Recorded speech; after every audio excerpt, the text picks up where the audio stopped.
primer lugar, buenos días y agradeceros vuestra presencia aquí, agradecer, como no, la presencia de Iñaki Gabilondo.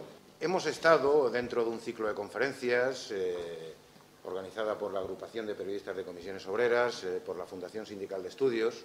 Hemos abordado debates en torno al momento de crispación política que vive el país, hemos hablado de tensión política y de agenda social, y en todos los debates se cruzaba el papel de los medios de comunicación.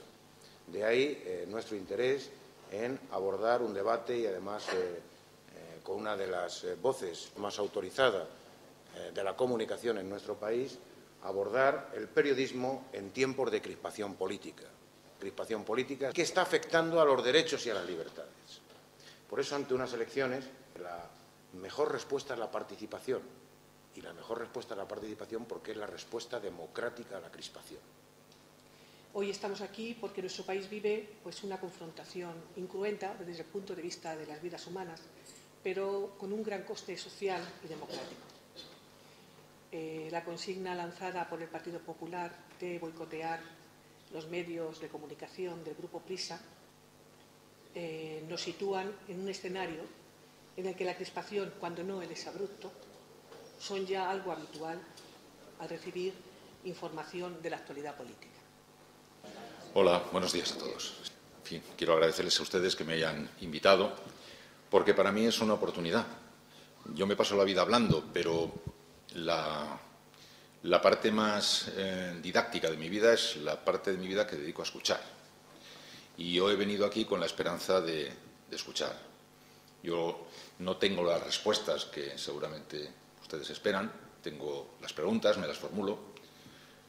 Me consola saber que no soy el único que no tiene las respuestas. Cuando Eduardo Chillida, que era un íntimo amigo, gran amigo mío y un gran maestro al que yo admiraba tanto, cuando ingresó en la Real Academia de Bellas Artes de San Fernando, escribió un discurso en el que decía: no tengo respuestas, pero tengo preguntas, y todo su discurso fue una catarata de preguntas. Yo voy a explicar lo que desde mi punto de vista está pasando, pero luego me han prometido que abriremos un coloquio en el que tendré oportunidad de escuchar preguntas que me darán pistas o puntos de vista que me ayudarán también a perfilar mis puntos de vista. Bueno, al título de la conferencia se le responde muy rápidamente, pero lo hay que precisar. ¿Cómo ha de ser el periodismo en tiempo de crispación? Pues ha de ser honesto y de calidad, como en cualquier otro tiempo. El problema está en que tenemos primero que saber si la crispación responde a una especie de casualidad rodante, que entonces necesitaría una estrategia de otra naturaleza. Se trataría de ver cómo corregir el rumbo de algo que se nos ha ido en cierto sentido de las manos. Cosa distinta cuando corresponde a un plan estratégico que, por tanto, no es tan fácil de recolocar. A estos efectos he deducido de lo que se ha dicho, que en anteriores ocasiones ya habéis hablado de este asunto, lo que yo había visto con claridad, sin ningún tipo de asidero teórico, sino como resultado de llevar toda la vida en un balcón viendo las cosas y observándolas con claridad, es decir, que la crispación correspondía a un plan estratégico cuidadosamente preparado y por razones que tenían sentido y que yo deducía, cuando hace no poco en la Fundación Alternativas presentó un trabajo que en fin, José María Maravall y unas cuantas personas elaboraron con la colaboración de un gran número de especialistas en temas en fin, sociológicos, políticos, etcétera, y llegaron a esa conclusión y lo expresaban en un libro así de gordo, muy bonito, trabajado con personalidades de mucha autoridad, en el que llegaban a esa conclusión que a mí me reconfortó por un lado. Me reconfortó por el lado de comprobar que no había estado muy equivocado cuando yo lo había intuido así, y me entristeció porque entonces descubrí que iba a ser todo mucho más difícil. En efecto, desde hacía algún tiempo ya se comprobó que para un partido político, el principal partido político de la oposición, el poder es un plato que se cocina muy caliente. Lo descubrieron en legislaturas anteriores, cuando descubrieron que al poder se llega no tanto por la fascinación que se puede producir en los electores como consecuencia del atractivo de tu programa, sino por desmoronamiento de quien está en el poder. Como España, por otro lado, es un país donde los partidos políticos tienden a suicidarse, es una especie de cosa que no sé muy bien a qué se debe, pero que suele pasar. Los partidos políticos tienden a suicidarse, entonces basta estar un ratito quieto y entonces el otro partido se te suicida y entonces te sientas tú, ¿no? Le ocurrió al PSOE con la UCD, al margen de los atractivos que pudiera tener la propuesta del PSOE, la UCD se suicidó estupendamente y el PSOE llegó al poder. Cuando el PSOE estaba en el poder y hubiera podido estar mucho más tiempo, muchos errores, algunos de ellos tremendos, constituyeron un modo de suicidio que le pusieron en bandeja la victoria al Partido Popular.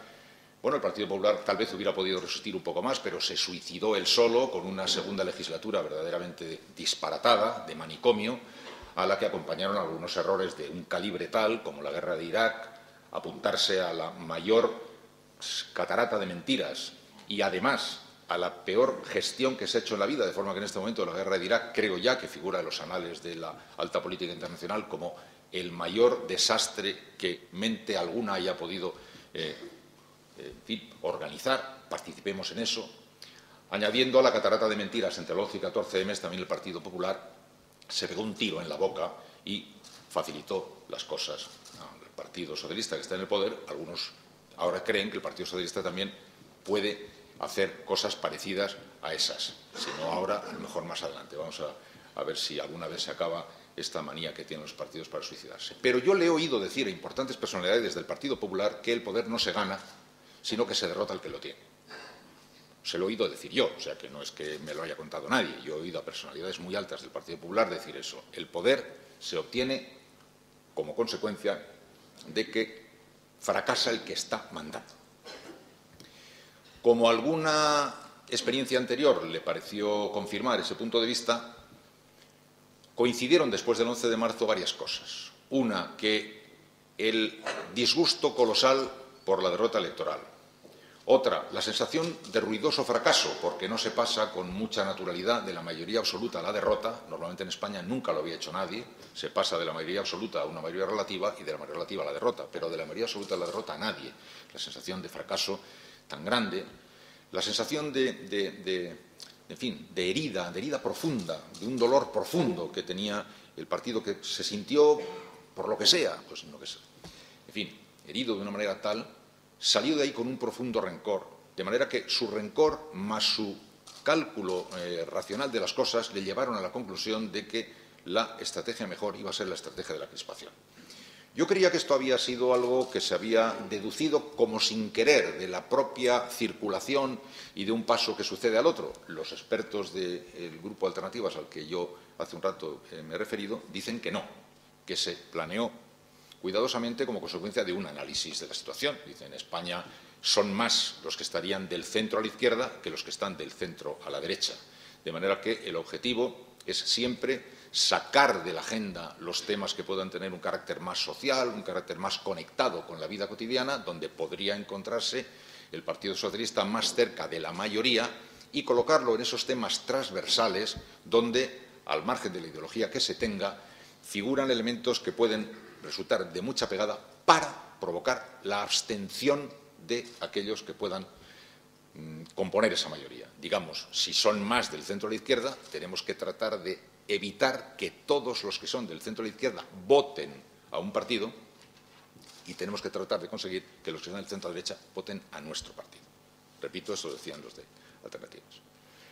Se sumaban entonces, digamos, lo que el instinto casi les pedía como consecuencia de la enorme desilusión y el gran disgusto y la gran sensación de fracaso, de error, o de engaño o de traición, digan ustedes como quieran, que habían ellos interiorizado así, más lo que la cabeza les decía que convenía colocarse ante la nueva legislatura, colocando platos muy calientes ante la sociedad que pudieran al mismo tiempo, en fin, hacer desaparecer de la agenda los temas que pudieran resultarles más peligrosos y, sin embargo, tener en la mano elementos que pudieran ayudarles a agrupar a los suyos, hasta los más extremos de los suyos, para intentar, al tiempo, con acusaciones muy fuertes y con golpes muy fuertes, disuadir a muchos del sector del centro a la izquierda de que fueran a votar. Eso dicen institutos de Alternativa. Yo no lo puedo saber, lo dicen ellos con asiduos científicos. Yo digo lo que yo deduje, y yo es lo que deduje desde el primer día.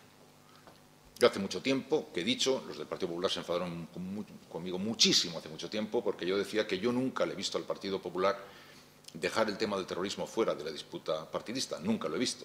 Se han enfadado mucho conmigo, pero yo lo digo así porque así lo creo.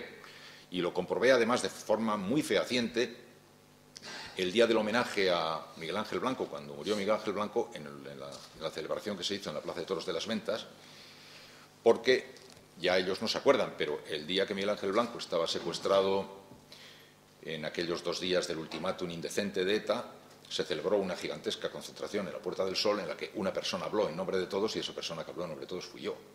Y hablé yo porque las fuerzas políticas, todas, desde la derecha hasta la izquierda, me dijeron que hablara yo. Y no me dieron un papel para que lo leyera, sino que dije lo que me dio la gana. Apenas un poco después, cuando se celebró el acto de la Puerta de la Plaza de Toros, yo me di cuenta que el Partido Popular se había apoderado de aquel asunto, ya no era nuestro, ya era suyo.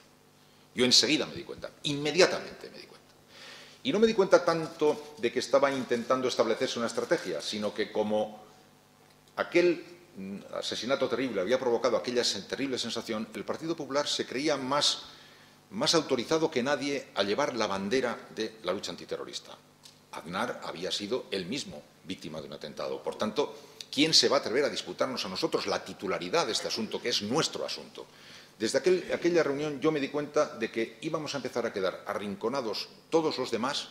Lo que nunca me esperaba es que íbamos a aparecer como sospechosos de ser cómplices de los asesinos y de ser insolidarios con las víctimas. Eso yo nunca lo esperaba. Y eso yo, al ser acusado de esas cosas, pues yo realmente me enfadé con Aznar, como yo no esperaba nunca haberme enfadado con nadie, porque yo no le permito ni a mi padre que me diga, después de haber estado 30 años en la radio, peleando con lo que hemos estado peleando, que nos digan que estamos cerca de los verdugos y no de las víctimas, porque se habían apoderado de este asunto. El hecho es que, como consecuencia de esta estrategia, más este rencor, más lo que sea, inmediatamente se vio que esta iba a ser esa legislatura y, como todos la hemos vivido, no voy a recorrerla, pero sí recordar que los temas del 11M y el tema del terrorismo se convirtieron inmediatamente en los grandes caballos sobre los que montaba la oposición la pelea, llevando las cosas a un terreno en el que nunca se habían conocido. Nunca se habían conocido.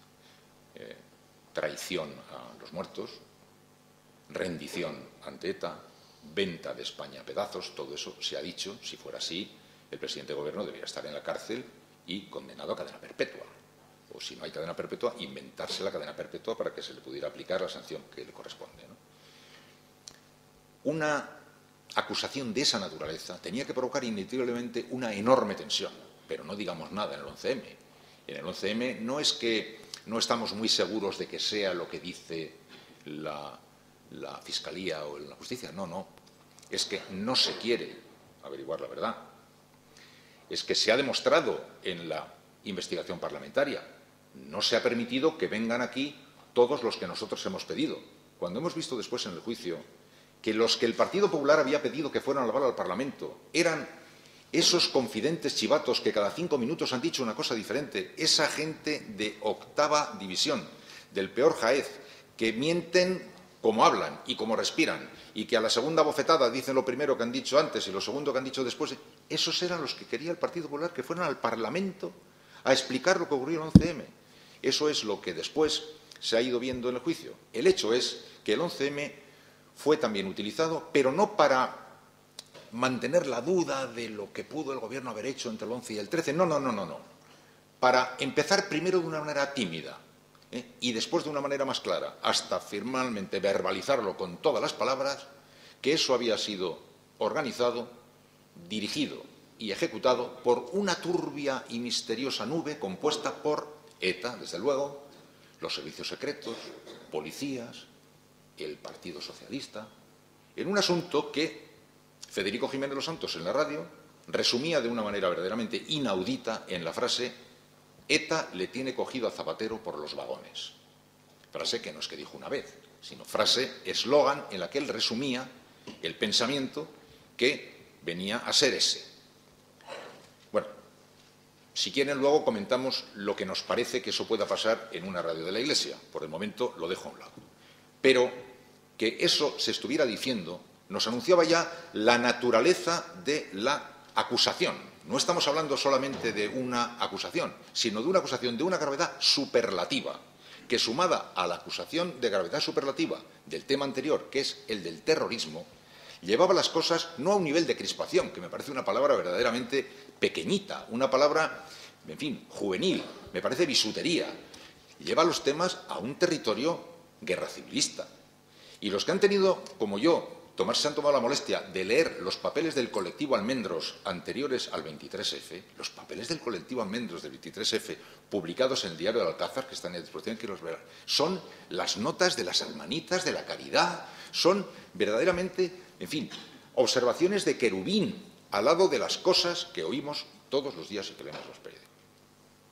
Por tanto, esas dos cosas no solamente eran dos materiales muy delicados para la convivencia, el tema del terrorismo, el tema del 11M, sino que estaban siendo proyectados, convertidos en cargas de profundidad de una importancia capital, bombas racimo. En el tema del terrorismo estamos traicionando a los muertos, rompiendo España. Supongo que todo esto, no habrá nadie que dude de que esto ha sido así, lo hemos oído 50 millones de veces. Doy por supuesto que nadie está creyendo que exagero. Y que en el caso del 11M esto ha sido un plan urdido así y que Zapatero tiene un acuerdo con ETA o que ETA le tiene cogido a Zapatero por los vagones. Esto no puede llegar a la sociedad de una manera impune, pero llega. Lo que no puede llegar a la sociedad provocando un efecto cero, no, provoca un efecto mucho, y por eso este efecto ha llegado a convertirse en tema de conversación, de discrepancia y división en el seno de las familias, de los amigos y de las divisiones. Hemos tenido todos ocasión de comprobarlo en nuestros propios ambientes, con nuestros conocidos, en los temas de conversación, es decir, ha penetrado ya en el territorio social. Y si no fuera porque España es un país distinto, que tiene una consolidación social, democrática, económica, etcétera, el carácter que tiene, esto es potencialmente material incendiario. Es decir, esto es pasearse con una antorcha por una era. Otra cosa es que ahora ya nuestras eras están, en fin, protegidas del incendio, pero esto es materialmente, objetivamente es un material altamente peligroso.